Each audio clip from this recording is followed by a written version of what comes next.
आदाब नाजरीन, मुल्क भर में आई फ्लू इस वक्त तेज़ी से बढ़ रहा है। माहिरीन चश्म जो हैं वो इस अशूब चश्म की वजह से काफ़ी परेशान हैं और इसको खदशा ज़ाहिर किया जा रहा है कि यार इस पर जल्दी रोक नहीं लगी तो ये पेंडेमिक की सूरत अख्तियार कर सकता है। मैं इस वक्त गवर्नमेंट मेडिकल कॉलेज डोडा के OPD में मौजूद हूँ और मेरे साथ मौजूद हैं डॉक्टर सजाद जो गवर्नमेंट मेडिकल कॉलेज के HOD हैं, ऑप्टोमोलॉजी के यानी आई स्पेशलिस्ट हैं। इनसे जानने की कोशिश करेंगे कि डोडा में आज इस फ्लू की जो एक बताया जा रहा है कि काफ़ी तेज़ी से फैल रहा है, डोडा में इसकी क्या सूरत हाल है और इनके OPD में दिन के कितने ऐसे केसेस आ रहे हैं जो इससे मुस्बत पाए जा रहे हैं। डॉक्टर साहब, सबसे पहले आपका स्वागत है। आप बताएं कि ये जो आई फ्लू है इसके बारे में क्या इस वक्त डोडा की पोजीशन है। जिससे आपने पहले ही बोल दिया कि आई फ्लू के केसेस बढ़ रहे हैं, तो सच है, ये सच बात है कि जैसे जम्मू में बढ़ रहे हैं, श्रीनगर में बढ़ रहे हैं और मुल्क के दूसरे हिस्सों में भी बढ़ रहे हैं केसेस, तो यहाँ डोडा डिस्ट्रिक्ट में भी केसेस बढ़ रहे हैं। अब इसमें बहुत ज़्यादा पैनिक होने की ज़रूरत नहीं है। ये जो केसेस हैं ये होते रहे, ये आज ये ऐसा नहीं है कोरोना की तरफ आपने कोई नया चीज़ सुनी या स्वाइन फ्लू हुआ था तो कोई नई चीज़ आपने सुनी। हमें कंजक्टिवाइटिस के वायरल कंजक्टिवाइटिस जो अभी जिसको आप आम तौर पर फ्लू बोल रहे हो, तो वो केसेस हमें पहले से ही हो रहे थे। पहले थोड़े कम होते थे, अब थोड़े ज़्यादा हो रहे हैं।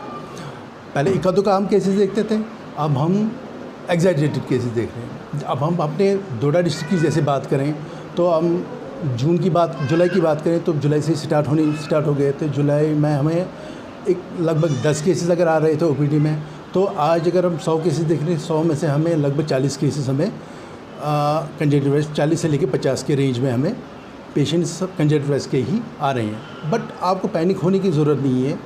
इसमें प्रिवेंशन जितना प्रिकॉशंस आप लें उससे ये रुक सकता है।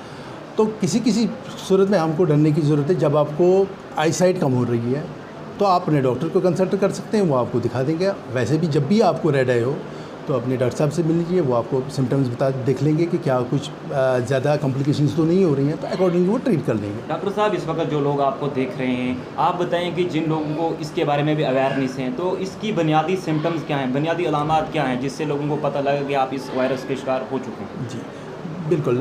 इसमें पहले तो आप इसको बोलते ही पिंक आई है। पिंक आई इसलिए बोलते हैं क्योंकि इसमें रेडनेस बहुत ज़्यादा होती है।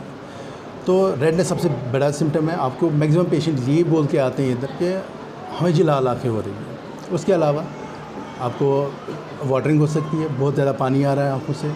कभी कभी म्यूकाइड डिस्चार्ज होता है, जैसे चिबड़ा उसको बोलते हैं, लेकिन बहुत कम होता है चिबड़ा। या पेशेंट्स बोलते हैं कि हम जो ही धूप में निकलते हैं या लाइट की तरफ देखते हैं तो हमें टक्कर सा आने लगता है, जिसको हम फोटोफोबिया बोलते हैं। ये कुछ मेन सिम्टम है जो इसके अलावा कभी कभी कॉर्नियल इन्वॉल्वमेंट हो जाती है। तो कॉर्निया हमें उस चीज़ को बोलते हैं जो हमारी काली वाली पुतली आँख की होती है, उस पर इन्फेक्शन स्टार्ट हो जाता है। तो अगर उधर फैल गया ये वायरस तो उसकी वजह से हमें दिखने में भी कमी हो जाती है, जैसे कम दिखता है उन पेशेंट में। तो क्या लगता है अगर आपकी इसकी वक्त पर रोकथाम नहीं हुई तो क्या इससे नज़र जो बिनाई होती है उस मुतासर हो सकती है। देखिए, आप जो इसके जैसे हमारा एक्सपीरियंस है इस मामले में, तो बहुत कम इन्वॉल्वमेंट होती है कॉर्निया की, जैसे होती है उतनी ज़्यादा इन्वॉल्वमेंट नहीं होती है। अगर खुदा न खास्ता किसी पेशेंट को इतना ज़्यादा सिम्टम्स बढ़ गए तो चांसेस हैं कि लाइट परमानेंटली भी कम हो सकती है या टेम्परेरी इनकी लाइट कम हो सकती है। तो बेटर है आप डॉक्टर से कंसल्ट कर लें जो वक्त पे आपका इलाज अच्छी तरीके से करे, ताकि ये उस स्टेज पे ना पहुँचे कि रोशनी आपकी कम हो जाए।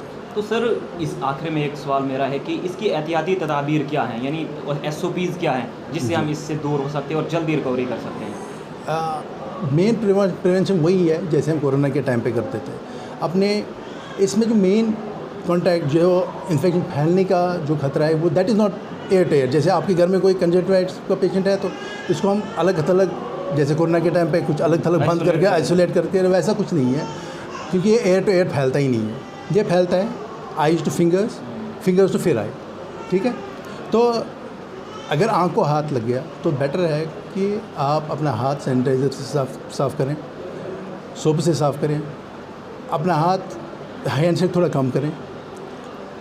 अगर किसी को घर में फ्लू है तो उसको एक शीशा लगा दें, चश्मा लगा दें। अब चश्मा का क्या फ़ायदा है, चश्मा लगाने का ये फ़ायदा है कि वो पेशेंट अपने आँख को बार बार हाथ लगाएगा नहीं, तो यूँ ये हाथ नहीं लगाएंगे तो प्रिवेंशन खुद ही हो जाएगा, तो आपको फैलने का खतरा कम रहेगा। उसके अलावा जैसे हम कॉमन यूज़ जो करते हैं, डे बाई डे यूज़ जो हमारी चीज़ें हैं, जैसे टॉवल है, जैसे आपकी साबुन है, जैसे कोई पिलो कवर्स हैं या कोई चादर है जो आप कॉमनली यूज़ करते हैं, वो आप यूज़ इन दोनों कॉमनली इस्तेमाल मत कीजिए।